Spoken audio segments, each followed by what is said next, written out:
Hi, thank you very much. I'd like to start out by asking everyone to power down their devices during my talk. And for those of you that don't know, the power button's either on the top or on the side of your phone. I'd also like to thank the guys from state.com for permission to use this video. I want to post about how great this coffee is, but I can't think of a funny way to say it. This post is like a page long. How do I shorten this? Just take out all the vowels. No. Seriously. It'll still be like Seriously. a page. Hey guys, you on Twitter? Follow me. Sometimes I want to move to another country where I wouldn't have to deal with this stuff. Isso faz parecer que eu tô me achando? Hashtag photo of the day. Hashtag I quit. Just kidding. Hashtag multitasking. Hashtag squirmworm. Hashtag road trip dudes. Not while you're driving, man. Hashtag YOLOI. Is anybody even gonna read this? Besties. Coffee friends. Mini bagels. Unsubscribe. What's up, Facebook? Oh, look at my new shoes. Unfollow. I love coffee. We're going viral. Driving selfie. Glaciers. Desert. Third world. Nobody cares. I'm gonna hide all of you. Dude, I made the popular page.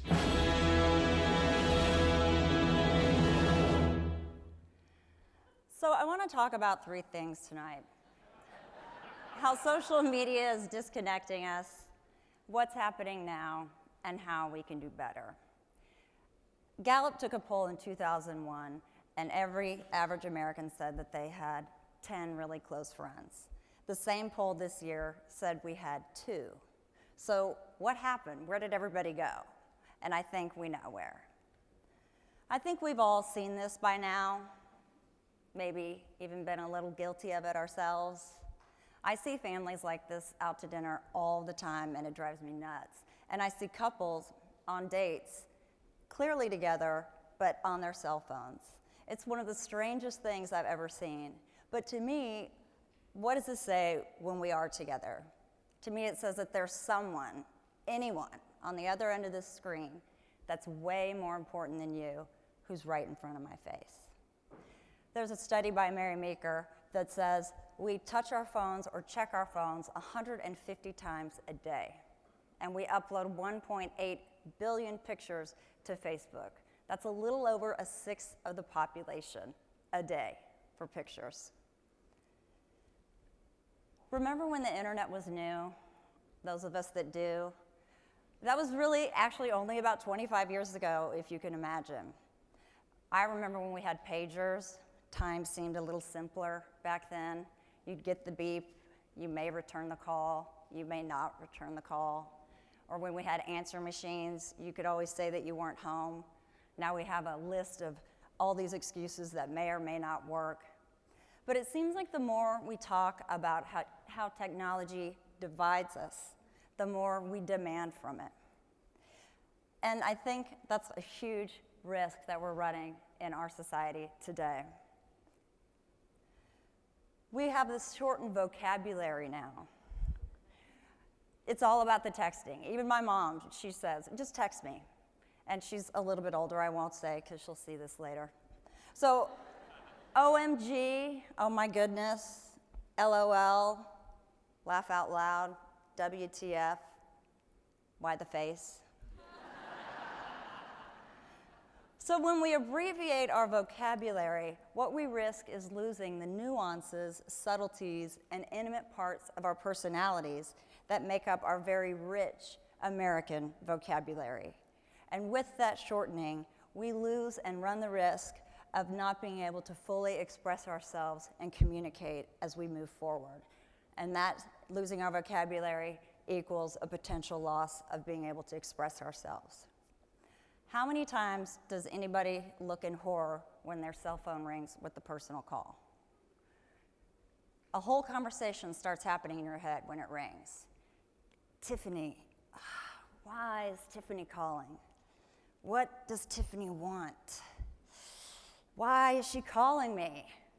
And then you have that last ringtone moment where you know you have to pick up that phone or let it go to a voicemail you may or may not check. Hey, Tiffany, what's up? The whole time thinking she could have completely texted this whole message to me. If I asked everybody in here if they could take their phone, set it down, and walk away for an hour, could you do it? An immediate sense of panic comes over us. We will turn the car around, even if we are halfway to our destination, just to go back and get our cell phones. I had a BlackBerry, which I adored, and I kept it for a really long time. But you guys remember when we had Blackberries, don't you? What did we call them back then? That's right, crackberries. So it's no surprise where we've landed ourselves now. So I took my BlackBerry into the Apple store when everybody else had their Apple phone, and the transition was more than I could bear, experiencing phone shame. And I went in, and of course it was completely jam-packed at the Apple store, and this cute kid comes up to me and he's like, "May I help you?" And I said, "Yes, you can. I would like a phone that could do this." So I took my BlackBerry and I threw it on the ground, but pop, pop, pop, it goes all the way across the store. Everybody just stops in the store, gasps, and I walk over and I pick it up and I said, "See, the screen's fully intact and it still works." And he just looked, not missing a beat, and he said, "We don't have a phone that can do that." A new study out by the Cohen's Children's Medical Center in New Hyde Park, their study says this year that texting while driving is now the #1 cause of death for teens, more than drinking and driving. So what this means is there's a lot of drunks on the road.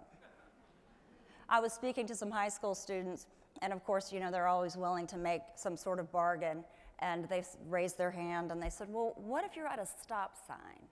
Or what if you're at a stoplight?" And I said my message was, I don't think there's really anything that can't wait until we get to our destination. And don't forget, if you send that text at the stop sign, they're probably going to text you back while you're driving. So maybe not the best idea. And I'll give you an example. If you're driving 55 miles an hour and you look down at your phone for 5 seconds, you've just now driven the length of an entire football field completely blind. And it's not just our kids, it's us as well. We are constantly at work, constantly connected, and constantly distracted. Every one of us thinks of some sort of extreme vacation we need to go on, where we may say to our bosses, "You know, I'm going to go on a very extreme vacation. There's just absolutely no way I can return anything during the day." But you're still expected to go back to the hotel and return your work emails. So if we as adults are this distracted, our kids are seeing this, we're always at work, and where are they? Always on their devices. And how many times have you guys heard, "What do you mean you don't know? I posted it on Facebook." So for some reason now, we're all supposed to know about each other's lives because they posted it on Facebook. And I don't know that you climbed Mount Kilimanjaro. You didn't tell me last week when we were at brunch. And what do we present really when we are on Facebook? We present an idyllic life, perfect parenting, great relationships. We hardly ever give any bad news or copy about ourselves because that doesn't make for a lot of likes.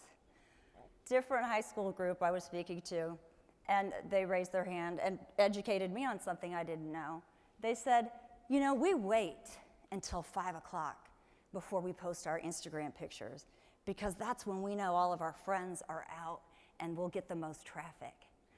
I thought that was pretty interesting, and then they started talking a little bit more about how they get jealous. So if one person gets more likes on Instagram than the other, then they just take it down. So there's all this emotional turmoil and strife going on with our number of likes somehow equaling our self-esteem. We are all our own public relations firms, always trying to figure out how we can increase our numbers. Work sometimes demands that from us as well. Certainly, we do that a lot in our personal life.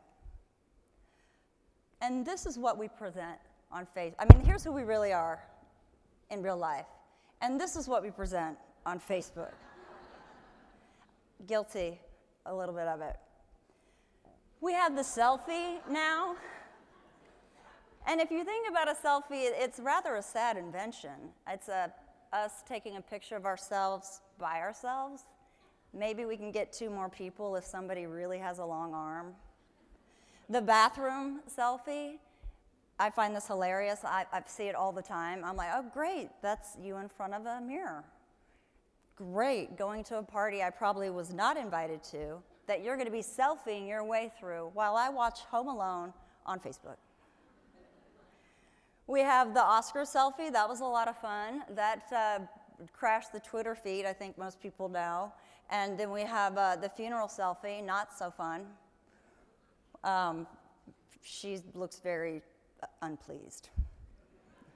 And we have the driving selfie because I mentioned research shows that won't kill you at all. I think we would all live life better if we had hands to hold rather than keys to click. Thank you. Thank you.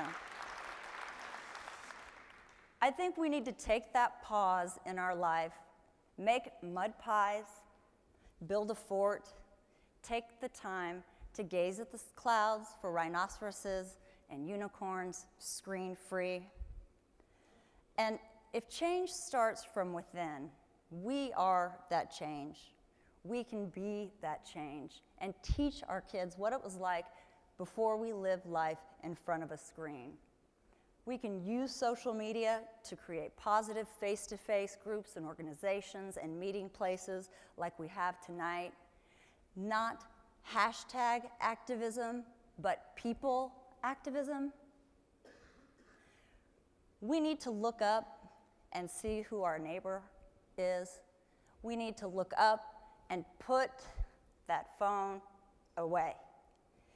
Make a human connection, teach human interaction as if it were as important as the very breath we breathe. Look up at me, look up at each other, and look up at you. And I'm going to ask everyone in here to take a screen-free challenge. Unplug for 1 hour a day, and if you like this message, please share it. Thank you very much.